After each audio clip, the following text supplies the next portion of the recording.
All right, here we are with another episode of The High Ground, powered by Premier Companies. Morning, Sal. Morning, Ryan. How's it going today? It's just wonderful. Good. Hey, we have a returning guest. A returning guest, absolutely. Leah Anderson is back, and it's been a little bit since she's been here, not quite a year. So, Leah, you are now the Senior VP of Land O'Lakes and President of WinField United. That is a title change since the last time you were here. And you didn't go backwards. So can you attribute this promotion and this move in career to your last performance on the high ground? right. I'm not gonna lie to you that those things really. Yeah, they seem to have lined up. I know. They told me they were basically like, we like the other guy better, but at the end, the tiebreaker was your High Ground podcast. So, thank you guys, really, because without you, none of this would have happened. We're here to help. I mean, we put this thing together to help. We're like, I have to tell you, I loved our time together last time, and I'm seeing the High Ground. I'm seeing a sweatshirt. I think I'm seeing your logo or a sweatshirt in the background there. Yeah. And you guys gave me one of those, and I love that thing. In fact, I was gonna wear it for you today, but it was in the dirty clothes bin because my kid stole That's it. good. She loves that sweatshirt. Yep. So up here in Minnesota, we are advertising your podcast every time we go outside. In the afternoon when the workday's over. So anyway, perfect. Great to be back, you guys, and really appreciate the invitation. Well, great. Hey, we're going to start you off with the question of the day, and then we're going to get into something serious. But your question of the day is, what do you do at the end of the day to relax? Okay. Easy question. And relax would mean something besides work, or I didn't know if you knew the definition of relax or not. That's why I'm laughing. So I have like this ring that I wear that monitors my, all my biometrics and my stress levels, and it constantly is telling me that I'm really stressed out and telling me to relax. So I'm laughing because I'm like, well, when's the last time I've done that? I would say I'm not in the phase of my life right now where there's a lot of relaxing, but I would most of the time, if I'm not traveling, I'll get home from the office and I go directly to mom mode, right? There's no like interim period. It's like work door. mode, mom, And the second I get home, the dog puked on the carpet. We need to go to practice in 30 minutes. Like, who's making dinner? So I'm not sure there's a lot of relaxing. I will say probably my favorite time of the night is driving my daughter to practice, because that's the one time we're just focused on catching up and having a nice chat. And, that's when you get all the good stuff about what's going on in the land of the 15-year-olds. And that's probably part of the day I look forward to the most. But yeah, there's not a lot of relaxing other than that car ride, I suppose. We kind of figured that might be your answer. Yeah. So that you didn't have a lot of that. That's awesome. So, Sal, what do you do? Probably, by the time we get home and work, right? After dinner and after catching up and just seeing how Kate's day went and what Kim got into, and then before bed, I just read, just reading books and listen to a lot of audio books where it saves your spot, when you're coming early to work, listen to audio book, get home in the evening, and you can kind of take off where you left off. So that's probably what I do. Cool.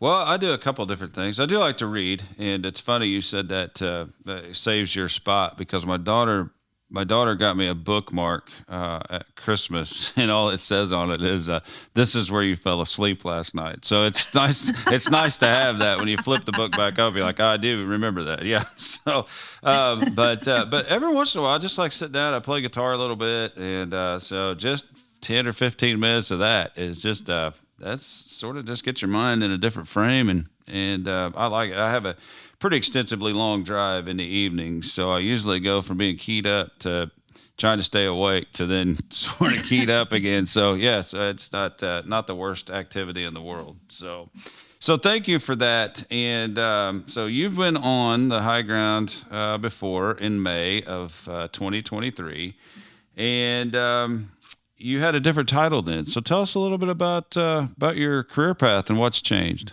What's happened this past year? Yeah. Well, first of all, I want to thank you all for your business, because thanks to great owners and great partners like Premier, we've got, a great 2023 that we have in the rearview mirror now. We had really strong performance and momentum that we built in our business, and we're so grateful for wonderful owners like you to help make that happen. My job previous to the one I have now was a commercial sales role, and that was probably the favorite job so far that I've ever had. And the reason why is because it forced me to make sure that I was investing my time as a leader out locally in the country with the people that own us, not sitting in a conference room like I am right now with a whiteboard talking about what we think we know, but really getting out and listening, understanding what's working, what's not, and remembering why we exist. We have this purpose statement that we talk about. We say it's all about enabling the retailer to be the hero at the farm gate. And that really is what drives me personally. It's what drives our business. And that opportunity that the company gave me to do that commercial sales role was so critical. And I want you all to know that external focus, that grounding in our local communities and our retailers who own us is something that I'm going to keep front and center in my heart and my head as I have this new position today running WinField United more broadly. So yeah, it's been some great experience for me personally. The business is in a wonderfully fortunate spot, and we're coming up here in a little bit more challenging year, I think, in terms of some of the headwinds in agriculture more broadly. But I think we've got the right team on the field to do it, and just really grateful for the opportunity. Well, it's neat I guess the question of the day, and that kind of leads into this question is I think people look at, it would be easier for people to look at your career and especially just in the last year and just see your career path. And obviously it's a lot of hard work involved, but I'm sure there's been a lot of obstacles too in your career coming through. Can you kind of tell us what brought you to today? You're kind of life's a drunkard's walk, right? All the things that kind of happen. So kind of tell us about everything that built up to this position today. I love this question. And this might be a place where I talk so long you have to tell me to shut up, because I have a really atypical career path for someone who has the job that I do today. And, I think part of the takeaway on that for folks that are listening is, one, careers just are not linear. You don't graduate from college when you're 22 and think, well, that's the job I'm going to go get, and here's the 8 hops that I have planned out in my my diary about how I'm going to make that happen, and it's just up and linear. That's just not how careers work. They tend to be forwards and backwards and sideways and all things in between, and you'll hear that kind of in my story. I think the other thing for folks who are thinking about their own careers is, hopefully a takeaway is just not to let yourself get what some folks refer to as imposter syndrome. And I don't know if you guys have heard that term, but it's really about, we talk about imposter syndrome as kind of letting that little inner voice that starts saying, well, you don't know how to do this, or you don't have that bullet on your resume, or everyone else has done this for 5 years and you've done it for 5 months, or you didn't grow up on a farm, or whatever those things are, kind of that inner voice of doubt where you can start deciding that you can't take that next step, or you shouldn't apply for that job, or you shouldn't put yourself out there.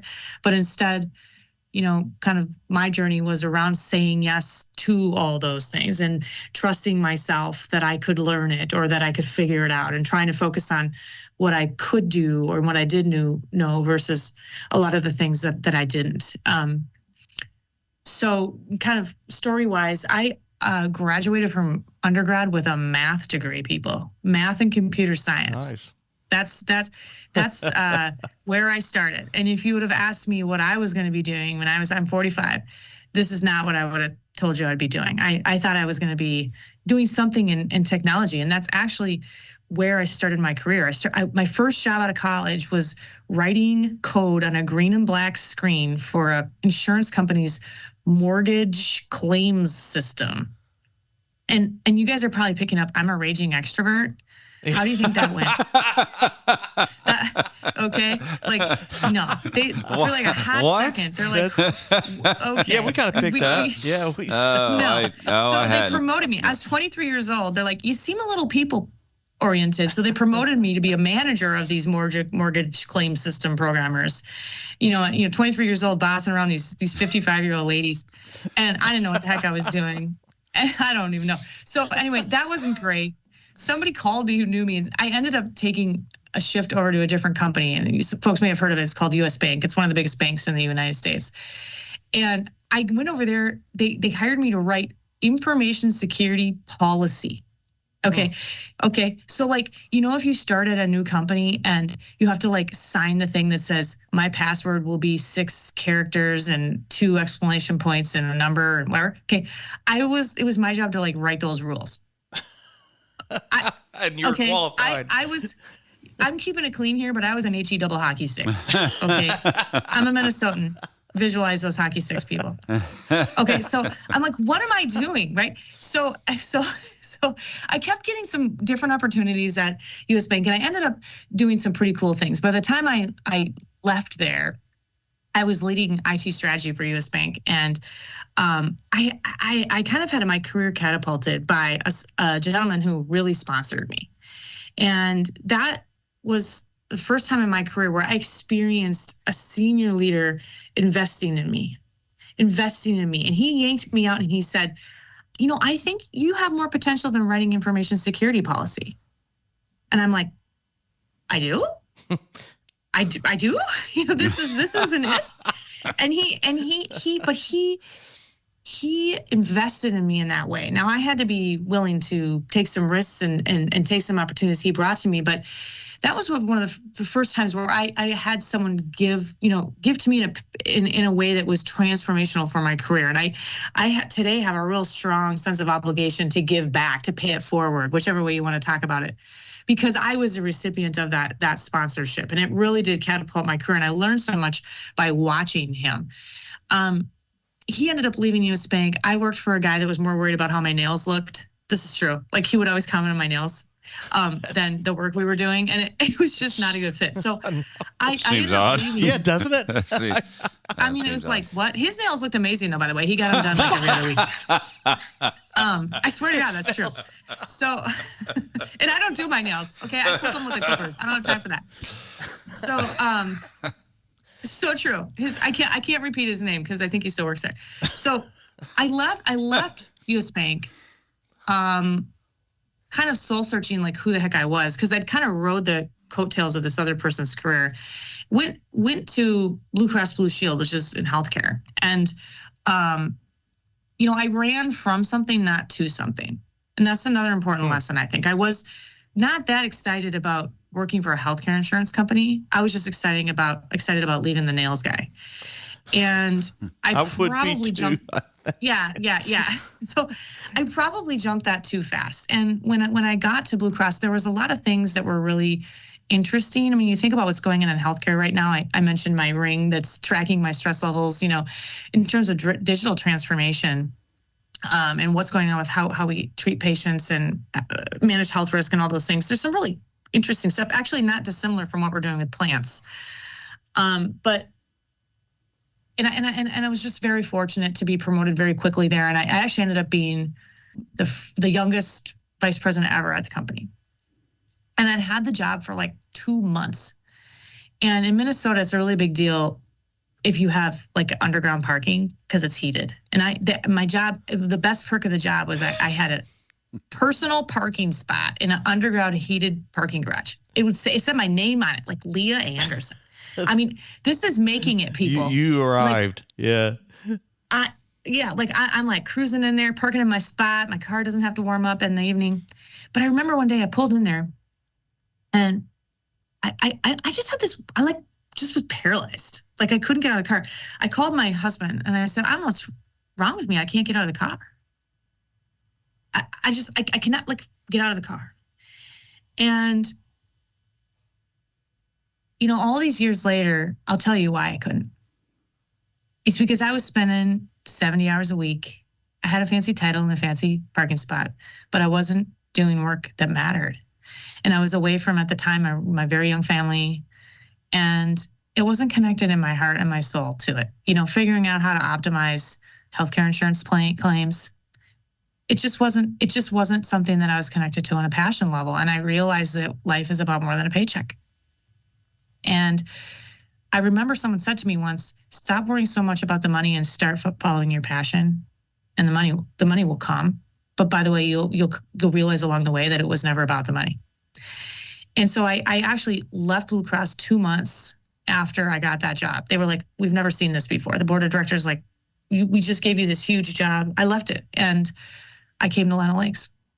Wow. And I actually started here in our IT organization. And I remember when I interviewed for the job, I just cannot tell you within the first 3 interviews, I just realized it's what I'd been missing, is connection to something bigger than myself, rural communities, right? The American farmer, growing America's crop, like things that matter. And by the way, I should have figured this out 20 years earlier. My parents both grew up on farms. I'm connected to all that in my bones. And it took me a couple of hops to get back to what really mattered. So that's really my story on how I got to Land O'Lakes. I think the next part of the story is, well, how the heck did I end up doing this? Because I came to Land O'Lakes running a big part of our IT organization, because in the end, that's what my career had sort of circled around. And I was doing that for about a year. And the CEO at the time came to me and said, hey, we'd like you to take a rotation. We'd like you to run our member relations organization. And I remember looking at him, I was like, are you serious? I'm a math major. I do not know anything about cows, and he just kind of laughed. He said, I think you're exactly what they need.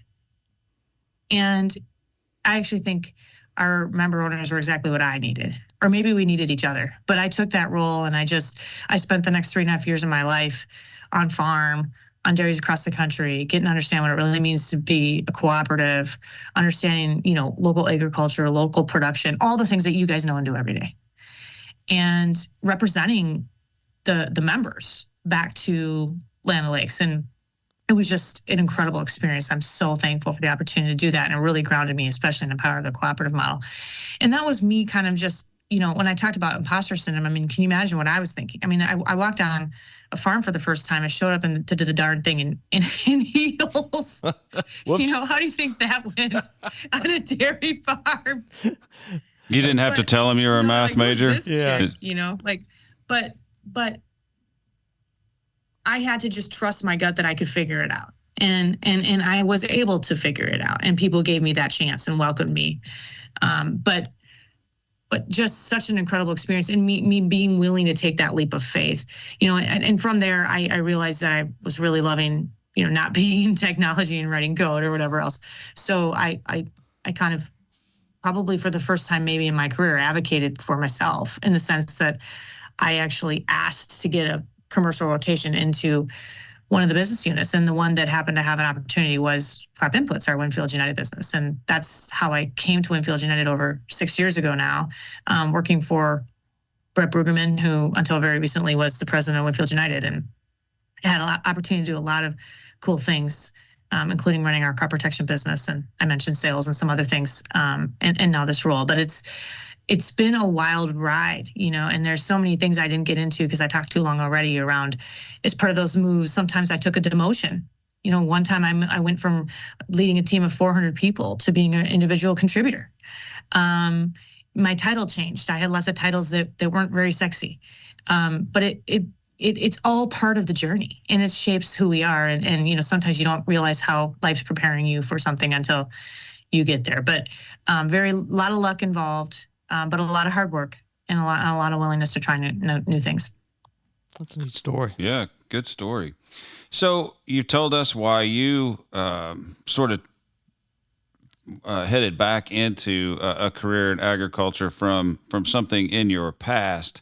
But it seems like there are a lot of women who are taking an interest in careers in agriculture, maybe more so now than several decades ago, or just a few decades ago, actually. What do you think's driving the interest in agriculture and pushing people to head this direction, especially in this instance, women? Yeah, it's a good question, and it is true. And I think I read a stat, I can't remember what the actual number was, but I think more ag, folks graduating today with ag degrees, I think more of them are women than men, which is really interesting. Why is that, right? And I have to believe that part of it is tied to this purpose thing we've been talking about. I mean, I think, and by the way, that would be not unique to women. I think guys feel the exact same way. Yep. But But more than that, I mean, I think part of it might be that they're starting to be more role models. You know, I mean, because if you don't have a role model where you see someone that's like you in a position doing something, whether it's locally at one of our retailers or, you know, whether it's with Beth Ford at CEO of Land O'Lakes, I think you think, well, I can't do that. No one like me does that thing, you know. So part of me wonders is because there are starting to be more women, especially at multiple different positions in agriculture. If college students say, oh, I actually can do that because someone like me is doing that now. I have to believe that's part of it too. Yeah, that does make sense. Yeah. What, I mean, at Premier Ag, we've kind of seen that as far as the, you know, kind of the shift in the talent pool or the recruiting pool. We're at all the universities that we're around locally. Certainly Purdue, the agronomy classes there, and Vincennes University. And, you know, we're trying to find the best talent we can. And and we have added some exceptional women talent, just in the last year. But what advice would you give to retailers as they're trying to source the best talent, and, what to look for and in the ag industry, and how to recruit that best talent and then retain them? Yeah, you just said something at the very end there that's, I think, the most important part of the answer is recruiting them actually isn't the hard part. It's keeping them. Yeah. It's keeping them. And you know, at Land O'Lakes, we struggle with the same things. When we bring diverse talent in, they are also the ones that leave the fastest. And we've been doing a lot of soul searching about why that is, you know, what's going on, because they're excited to come work for us and then they don't stay. And, you know, I'm going to tell you a story as part of this answer. So when I first worked here, if you recall, I was in the technology team, and oh my gosh, the women were all fired up. There weren't that many women, but they were fired up because the guys were going to these happy hours on Friday nights all the time, and they weren't inviting the women. And then they were feeling really left out. You know, they already felt different because they were probably newer to the team. And then the guys were all going to these happy hours. They were getting a lot of business talk done.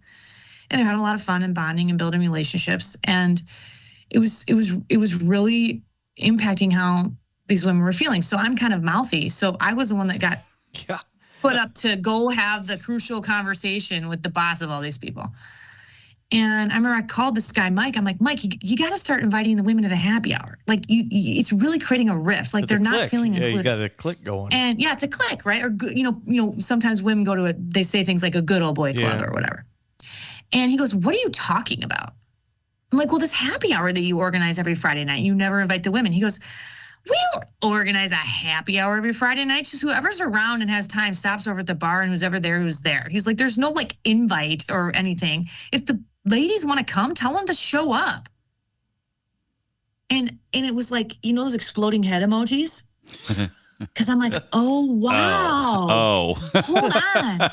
This isn't the guys being jerks, not wanting to include the women. This is just them being guys. By the way, I love guys. I'm married to one.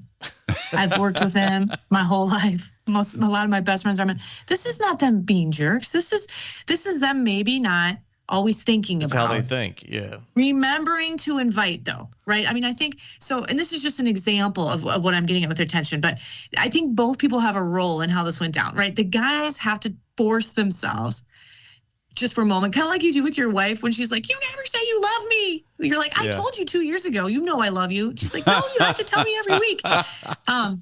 Same thing, like, okay, so what's the role for the guy who's been around for a long time, is already really comfortable in the culture? Probably to remember to invite, you know, in this example. Mm-hmm. What's the role for the woman? One, to not have imposter syndrome and go to a dark place deciding that they all hate you and think you suck, right? And two, to assume positive intent. That if they did forget to invite you to something, text and say, hey, can I come? Yeah. You know what I mean? And so I think that's just an example of a silly happy hour. But it was an exploding head emoji thing for me, because we actually, the new folks that are entering that are different in some way have an obligation to put themselves out there and be willing to connect and take some risks, and not let them, that little whisper on the shoulder, say, you suck, no one likes you, you can't do this. And then the folks that have been part of the community kind of have a little bit of an obligation to be as welcoming and inclusive as they can. I mean, it's just like when a new neighbor moves into town. It's the same concept. Yeah. Show them the church, show them which restaurant has the best hamburgers. You know what I mean? And so I think a big part of it is, as egg retail, as more women are coming in, how do we include them in the network, in the fabric of the culture, and make them not feel other than, and then give them the training and support so that they feel like they can be as good at their job as they want to be, and as an accelerated way as they can be. I mean, for me, that's a lot of it. Yeah. Include them in the network that we probably don't even know we have. Well, right, because a lot of folks have worked together for a long time, and that happens. So, and I think it's finding common ground, or maybe we should call it high ground. But when it's not good. Do you see how I worked that in? I see that. I'm feeling good about that what one. you did there.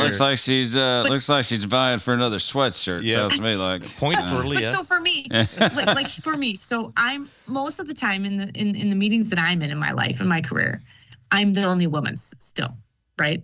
So I might go into a meeting with one of our basic manufacturer partners and their senior team, or go visit a customer, and I will be the only woman. And a lot of times what happens is, because people have worked together for a long time in this industry, they have really deep relationships, and they know a guy they used to work with, or they all started at AMSI or whatever it might be. And they just start bonding about that.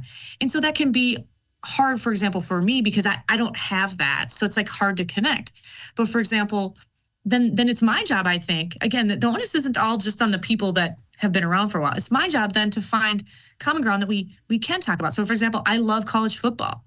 I'm a huge college football fan, like fanatic Gopher fan. I'm sorry, no one else is a Gopher fan. I am. I follow college football very closely. I love the game. Season ticket holder for 20 years, roll for, never miss it. That is important to me. It's a personal passion. But most guys I work with also really like football. So then, can we change the conversation to talk about the games last weekend and talk about something that we can all engage in, right? And so those are some things that I do, is to find that place where we can actually have something in common, versus feeling other than, because I don't have that experience from the last 25 years in those other jobs those people have had together. Does that make sense? What I'm saying? It's around finding that common place. Yeah, it's pretty easy when you think about it. I hope you're learning something, Sal. I am. That's good. I got this. Wait till I get home. Right? You're going to tell your wife you love her. I want to flex when I get home. Wait. Listen what I learned today. Yes. So, Ryan, what else we got? I don't have anything. It's that's a really good story, and it's a good thing for all of us to keep in mind, because we've all been that new person, regardless. And man, it's hard. It is hard to work your way into conversations, or just a feeling of being included. That's tough. And so this was great advice for everyone. But certainly, you have a career path and a story that could be inspirational to many out there. A lot of young people coming into their careers, and they just need some guidance. And boy, we get caught in a rut not talking about, here's how I got here. Yeah. Which can sometimes be helpful. It's been good. Thank you very much. And we'll get you another sweatshirt in the mail. You just have to hide it. No, I'm good. You don't need to give me another sweatshirt. We can get you one that's maroon and yellow. You want one that's maroon and yellow? Okay. Look at that. If that's a thing, it could be a thing. Now you put that in my head. I'm going to be expecting it. No, I'm teasing. All right. That's all I've got. Well, Leah, thank you so much for being a guest, and we'll ask you again. It's very insightful. So if nothing further from you, do you have anything for us? I didn't want to cut you just off. a thank you, you guys. No, you didn't cut me off. I was just thanking you. And it was great fun, and I love spending time together, and you guys have a great weekend. Absolutely will do. You do the same. And that's another episode of The High Ground, powered by Premier Companies.